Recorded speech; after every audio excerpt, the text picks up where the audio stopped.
Kibble Ahmed out here. Hope you guys have been well. It's been a while. Guys, I don't know. Woke up this morning and I've been doing some video editing and I thought I watched something in the process. And I remember getting Suicide Squad, the extended cut on Blu-ray ages ago and not having the chance to sit down and watch it. And to be honest, I didn't even review this movie. It didn't stick well with me when it came out in the cinema. And the problem with Warner Brothers at the moment now is that they released this theatrical cut that doesn't make no sense, like badly put together, and I don't know, it just didn't resonate with me well. With like Batman and Superman, I had to watch it because I felt like it explained more, but with the Suicide Squad one, it was like, guys, what are you guys playing at? Like, what's going on? Anyway, guys, I don't know if you know the brief synopsis of Suicide Squad, which came out last year, 2016. It's based on a bunch of villains that become a task force for the government, that expendable characters and mostly DC villains put together to do good, basically. There's a couple of points that I wrote down suddenly. It was weird because halfway through the movie I was like, all right, I need to write some notes, really pull out on what went wrong, what happened exactly. So David Ayer, who the writer and director, are you sure you writ this? You've done so many amazing movies like End of Games and is it End of Game? I think it's with Jake Gyllenhaal and Mike Panay. And Training Day, not Training Day, you writ Training Day, didn't you? You did, didn't you? Sorry, guys, because I'm freestyling this, it's gone right off the top of my head, but I know this guy is an awesome director. Like, some of the movies he's given us is like hard-hitting, pushing. I was thinking I was going to get that at the time, but we didn't get that at all. Like, I don't think you had any creative touch to this movie, because I know if you had full control over this movie, you would have been able to do what you needed to do. You would have given us a whole different movie. I feel like the studio had got involved and took that limelight away from you, dude. I gotta say, like, the soundtrack to this movie and the way they cut it into scenes didn't make any sense. You put some amazing tracks backing it up, and I felt like it was just what they tried to recreate. And I know this is hard to say, and I'm a big DC fan myself. I think the DC books are better than the Marvel books. But the movies, the Marvel Cinematic Universe have been working on it for a longer period.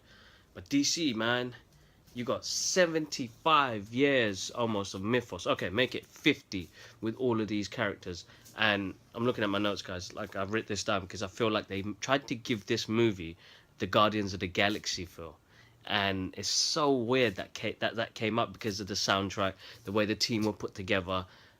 It just felt like it was Guardians of the Galaxy. Like, it was just a rip-off formula from Guardians of the Galaxy. And we've seen it before, you know, Avengers has its own way, but Marvel do it in a way where it's kind of, it works for them. And DC tried to pull off an exact rip-off of Guardians of the Galaxy in this. That's just me, guys, thinking this, so don't be what do you call it, offended by it, because I really love these comic book movies. I mean, from being a reader to seeing it come on the big screen, I appreciate it massively, and I know the tons of work that goes into this. I just feel like the fans didn't get what we were expecting. I mean, box office wise, this movie did brilliant, you know what I mean, but for me, it just didn't resonate well like how Guardians of the Galaxy did.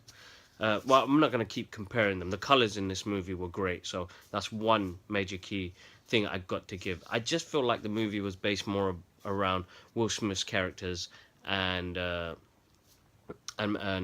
Maggie Robert, Harley Quinn and Deadshot. And with the extended cut, I feel like they put more in there about them, which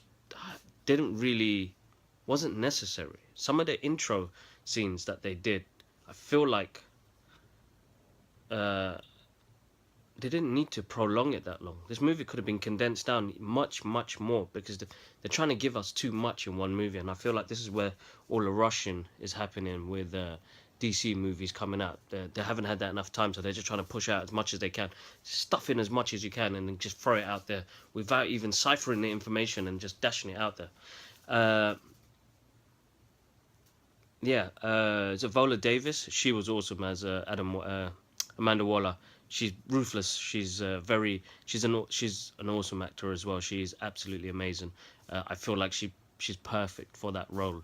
She just dropped into it like really, really forward minded, knows what she wants to get, and just went forward from there.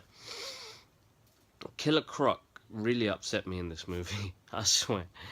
I don't know what they were thinking. They could have, you've come into a universe where you're giving us CGI beasts, yeah? DC, Warner Brothers, guys, come on. You gave us Doomsday in Batman v Superman. Why couldn't you do that with Killer Croc? A big beast CGI monster. You could have had the actor doing the voice. But you gave this guy with scales on him that it fucking ruined it for me. Sorry. Killer Croc, not a big fan of. Gerard Leto as the Joker. Now, I'm going to say I've got mixed reviews about this dude, but I think he played the character fucking amazingly. I feel like he's given a different depth and a different version of the Joker. We do not want to see repeats. I mean, Jack Nicholson's version was amazing. Heath Ledger's one was amazing, and Gerard Leto's one was amazing. The only thing that I didn't like about it was some of the outfits. They were a bit outrageous. They did suit the character, but for me, I just felt like it was too much to look at, too much to concentrate. I think my problem was that they've got this massive mythos of villains in this universe, and they ended up choosing Enchantress as the main villain. She hasn't been around too long, and not many people even knew about her until this movie came out, and that's the honest truth. You've got someone like the Joker in a movie with all these villains, and they didn't make the Joker the main antagonist?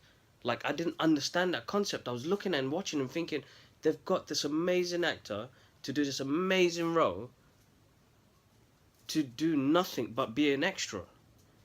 I'm slightly pissed about that. Slightly pissed, because the Enchantress, I can't even say her name, was fucking pointless. I don't know why they did that. And out of most of the villains, you give me... Sorry, I'm going to put a picture up over here. This shit. Bubble-headed motherfuckers. Sorry, guys. I'm so sorry for my language. I'm going to put a little intro in the beginning to say sorry for my language, because I feel like they messed up massively on that. They could have done so much better. How could you give me these bubbleheads? And plus this entire... I can't even say my words. Cara I can't even remember her name either. That was just so wrong. They should not have done that. You had the Joker there. They could have played such a... They should have just used the anime they did of Arkham Asylum. I saw it on Arkham Asylum. Oh my god. Excuse me. Sorry. They could have done that and did that to the movie. The scenes with Batman in it, absolutely awesome. Ben Affleck, Batfleck, 100%. Always been behind you. Always will be behind you. You've been the best Batman on screen, for me personally. This universe, okay? Each and every Batman except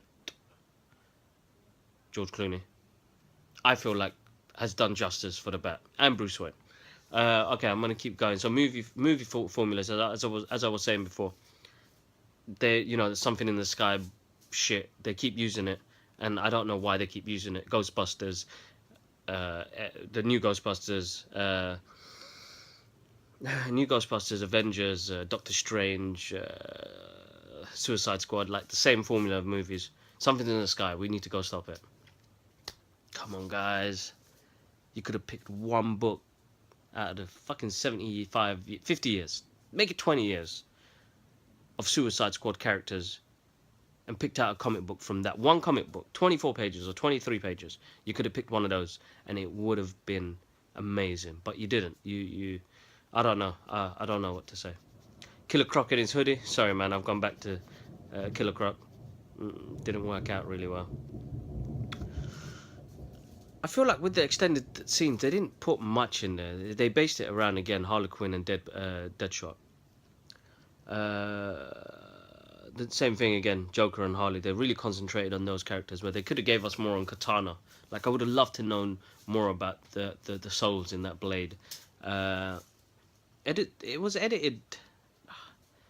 I think because they rush in these movies now, things are just coming editing really badly. They're not working. You know the scene where they took Deadshot and he's on the phone trying to get the money. He's got the eyepiece on, then suddenly he's put the mask on, come off the building, you see everything. It didn't make no sense. Like, come on, guys. Little details like that. Like, you know, you could watch a movie, but then you kind of think, okay. Now that I've started reviewing and looking into things and enjoying movies much, much more, I've just realised, like, what is going on, guys? Alright, I'm not gonna babble on, guys. There's some really good shots, and David Ayer as a director is absolutely amazing. He's gonna get you scenes that you want to look at, colours that punch you. There was one other thing with an Enchantress. Enchantress? I can't even say it, guys. I'm so sorry. Enchantress. Fuck. Sorry. Alright. All that dancing shit looking like she's on LSD, drugs, and pow, pow, pow, pow. Nah. Fucking take it out. You should have taken it out and left that big brother deal with it. He was better than her. Don't even know what's going on. Scott Eastwood. Like, the more I noticed him in the film, I felt like, how did they put him in a fucking shit role like that? The guy was not utilized well in that. I mean, he was better in Fast and Furious 8, so... Oh, you know what? The last scene, guys, I'm going to get to this because I'm not going to babble on anymore. Like, the last scene just felt like they prolonged it way too long. And, you know, they're still villains. They should have kept that villainous to them. They ended up all becoming good guys. Good guys? Good guys? They're still villains. They are still villains. And they would have done that in the comic books. But this just felt too heroic for them. I don't know. That's just my personal view, guys. That's just what I felt like, what I watched and what I saw. So, guys, please don't take no offense or, you know, anything like that. It was just something I felt like I had to share with you guys on what went wrong on Suicide Squad. They had so much material. You've got so many amazing characters in it. But you didn't do that. You gave me what I saw last year and what I saw this morning. But guys, want to say a massive thank you to all you subscribers. You guys are absolutely amazing. Guys, I've got more competitions running this Sunday. Make sure you check out my sketch video that I'll be releasing this Sunday as well. In that video will be a competition. And thank you to the last winner. Guys, I want to say one love, peace.